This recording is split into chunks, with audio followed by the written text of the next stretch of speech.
por su amable sintonía. Hoy nos acompaña en Gama Noticias a Fondo el arquitecto Humberto Plaza Argüello, ministro de Desarrollo Urbano y Vivienda.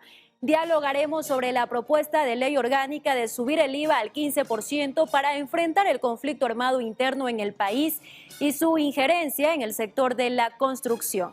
Bienvenido, ministro, a este espacio de opinión y entrevistas. Buenos días. Muy buenos días, a sus órdenes. ¿Por qué es necesario subir el IVA al 15%, ministro? ¿Y por qué es necesario que la Asamblea apruebe este proyecto de ley enviado por el Ejecutivo? El Ecuador que recibió el presidente Noboa estaba en situación lamentable, no solamente en lo económico, sino con un grave estado de descomposición social y moral que se evidenciaba en un repunte de la delincuencia que ha tenido amenazada a la misma existencia del país. El Ecuador necesita poder enfrentar esta guerra, como bien la ha llamado el presidente, y para hacerlo necesita tener todos los recursos económicos. Las arcas fiscales han estado en muy mala situación. Y al incrementar el IVA, lo que va a suceder es que se va a aumentar la actividad económica, porque el pueblo ecuatoriano está asustado, no puede salir a las calles, los terrenos están, los negocios, muchos están cerrados. Es mejor tener un impuesto ligeramente mayor que sencillamente no tener base sobre la cual cobrar ningún impuesto. El Ecuador ha estado muerto y esta guerra necesita de muchos recursos para ser ganada. La decisión del presidente, la determinación, la valentía del presidente, que ha sido inédita. Hace muchas décadas no tenemos un presidente con los arrestos necesarios y la responsabilidad para afrontar esta lucha, como lo ha hecho Daniel Noboa. Sí, necesita un presidente fuerte, pero también necesita de recursos para poder hacerlo. Ministro, sin embargo, hay que decirlo, en la Asamblea hay bancadas que han manifestado su rechazo total a esta medida de subir el IVA al 15% y ni siquiera les parece la propuesta de que sea un incremento temporal o definido. Pues yo creo que esas son posiciones absolutamente demagógicas y sospechosamente irresponsables. Yo creo que la gran mayoría de los asambleístas son gente buena, son gente que quiere al Ecuador, pero a lo largo de la historia hemos visto que hay ciertos actores políticos que han estado sospechosamente cercanos a quienes hoy han sido declarados como terroristas y enemigos del Ecuador. Esta es una oportunidad para que el pueblo sepa quién está a su favor y quién está a su contra. Yo creo que la mayoría va a estar a favor y los pocos que están en contra deben de ser señalados. Y todos los recursos que se recaude, si es que se llega a aprobar este incremento del IVA al 15%, serán suficientes para enfrentar no solo el conflicto armado interno del país, sino también, por ejemplo, las necesidades de varias carteras de Estado, que ya lo han dicho incluso en este espacio de entrevistas de opinión. Por ejemplo, también el Ministerio de Inclusión Económica y Social. ¿Qué pasa con el MIDUBI? Bueno, para todos, yo me incluyo en aquello. La vivienda es importantísima y el Ecuador tiene un enorme déficit de vivienda, tanto cualitativo como cuantitativo.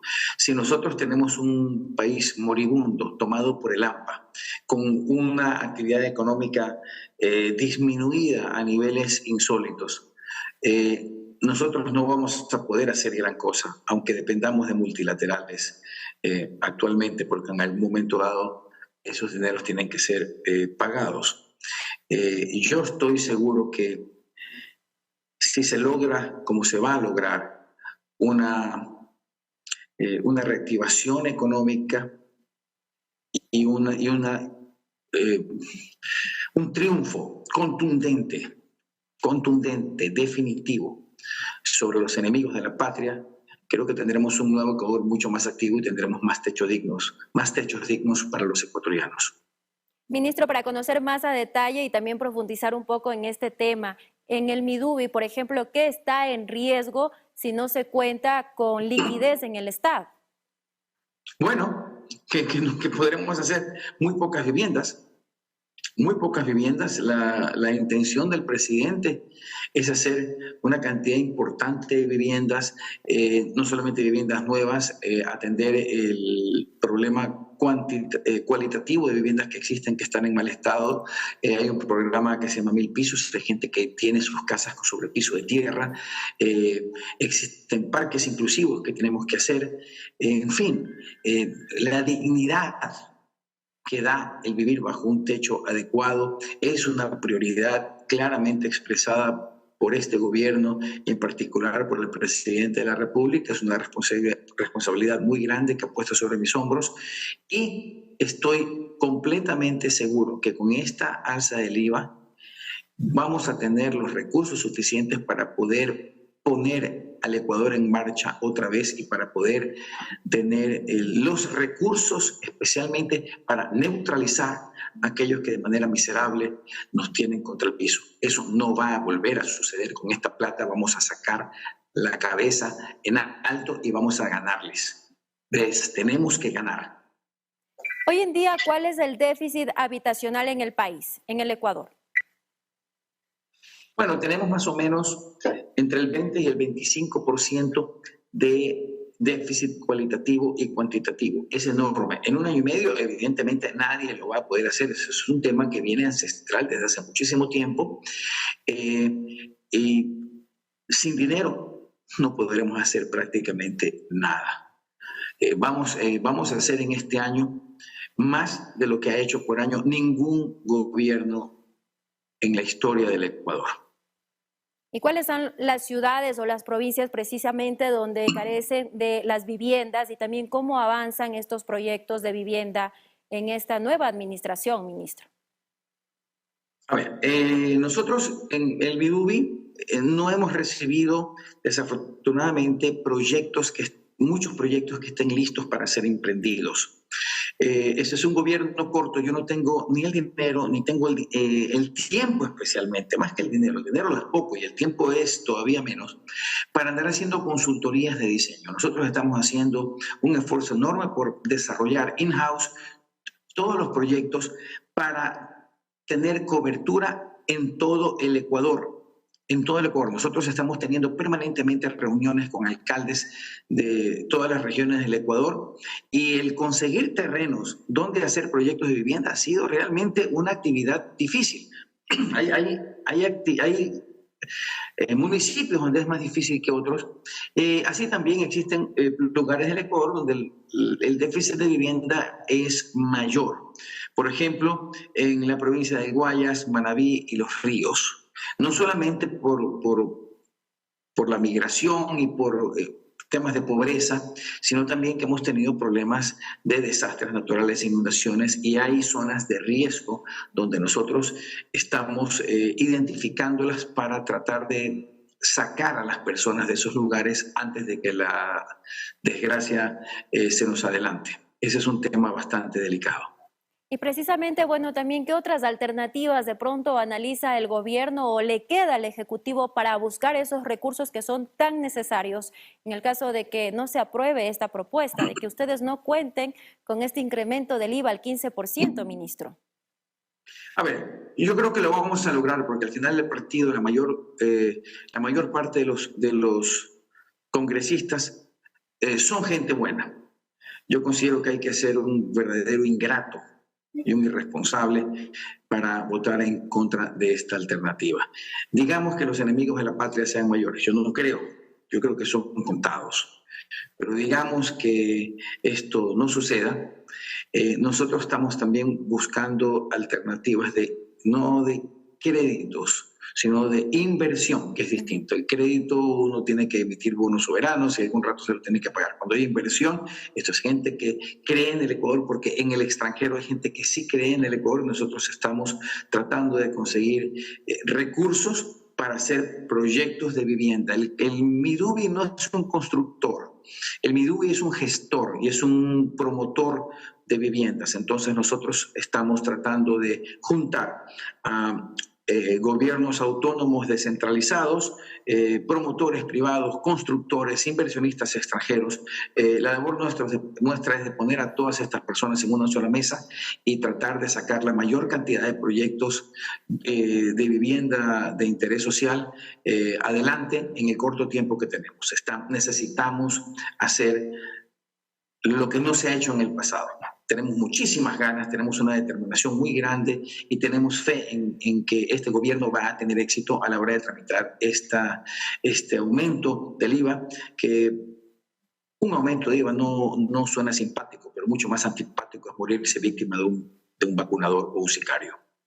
Ministro, usted suena bastante positivo y en el caso de que la Asamblea sí apruebe subir el IVA al 15%, ¿cuál sería el impacto en el sector de la construcción? Porque recordemos que en campaña el presidente Daniel Noboa Sin, en cambio, propuso reducir el IVA al 5% en el sector de la construcción. ¿Cómo entender o interpretar estas propuestas? Bueno, hay temas focalizados. En el tema de la construcción va a haber una devolución del IVA, lo cual va a aumentar, va a mejorar enormemente la actividad de la construcción, que es una de las actividades que genera más mano de obra. Es impresionante cómo se mueve la economía con la construcción, porque no solamente son los albañiles, los electricistas, los gasfiteros, aquellos que tienen trabajo. Muchos trabajos indirectos se dan por la construcción y es un gran dinamizador de la economía y mucho más importante si este incremento de la economía se da al mismo tiempo y para dar techo digno a muchos ecuatorianos que el día de hoy no lo tienen. ¿De cuántas fuentes de trabajo estaríamos hablando que generaría el sector de la construcción? Oh, Dios mío. Son centenares de miles. En este momento, permítame no contestar, pero qué sé yo, unos 300.000 puestos de trabajo por lo menos. Tal vez me esté equivocando, pero son muchísimos, son muchísimos. Es decir, entonces, que sí es viable, sí es factible esta reducción del IVA al 5% al sector de la construcción. No es que haya una reducción del IVA, hay un retorno del IVA, una devolución del IVA. ¿Y esto hace factible para la generación de empleo? Pues totalmente, porque vuelve mucho más fácil el negocio de la construcción, la actividad de la construcción, se vuelve más atractiva, podemos bajar los precios y al bajar los precios más gente va a estar en condiciones de acceder a los créditos que se requieren para llegar a aquello.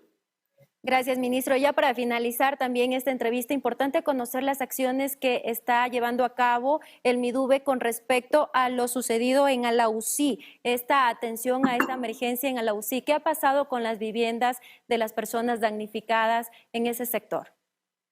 A ver, tuve una comparecencia en el Congreso. Este es un episodio triste que pasó hace casi un año. La administración anterior consiguió un terreno. Sobre este terreno hicieron un diseño para 57 viviendas, si no me equivoco, 55, 57 viviendas.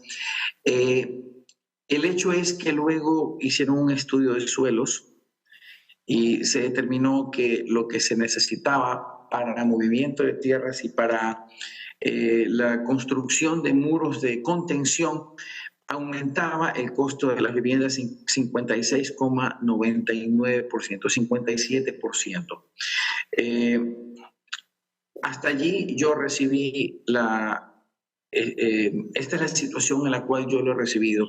Si yo hago una casa que está 57% más cara de lo originalmente pactado, pues posiblemente me caiga la Contraloría encima, o aunque no tenga yo un problema legal, yo no voy a hacer una casa 57% más cara. Entonces lo que estamos haciendo en este momento es conseguir otro terreno. Estamos negociando con la Municipalidad de Alausí para conseguir un terreno un terreno mejor para recibir estas casas, para que los precios a los cuales estas casas salgan al Midubi estén dentro de los valores que deben de estar. No se puede uno poner pues los zapatos antes de las medias. Si es un estudio en el cual originalmente no se había considerado la mecánica de suelos, la geología del lugar y lo que fue necesario o lo que hubiese sido necesario para hacer estas casas, las habrían encarecido en 57%. Eso no se lo puede hacer. ¿Cuál sería entonces ese valor idóneo y también el diseño de una vivienda digna? ¿Y cuándo se estima que ya podrían tener sus viviendas las personas damnificadas? En el momento que nosotros concluyamos la negociación con el GAD de Alausí, la idea es darles un terreno y obtener otro. O sea, es un canje. Pues yo calculo que en el momento que nosotros tengamos eso, en unos 3-4 meses podríamos tener aquellas viviendas listas. Y estamos viendo también un cambio de norma porque cuando uno tiene un drama humano, como es este, por una regulación interna del Midubi que nosotros la podemos cambiar, no podemos el día de hoy atender a quien no es dueño de un terreno. Entonces, esta regulación interna nuestra la vamos a cambiar de manera tal de que nosotros podamos atender en una tragedia no solamente a quien sea dueño de un lote, sino a cualquier ecuatoriano en necesidades. Es un drama humano que pienso yo que está por encima de todo. Gracias, ministro, por esta entrevista. Que tenga un excelente día miércoles. Que pase muy bien.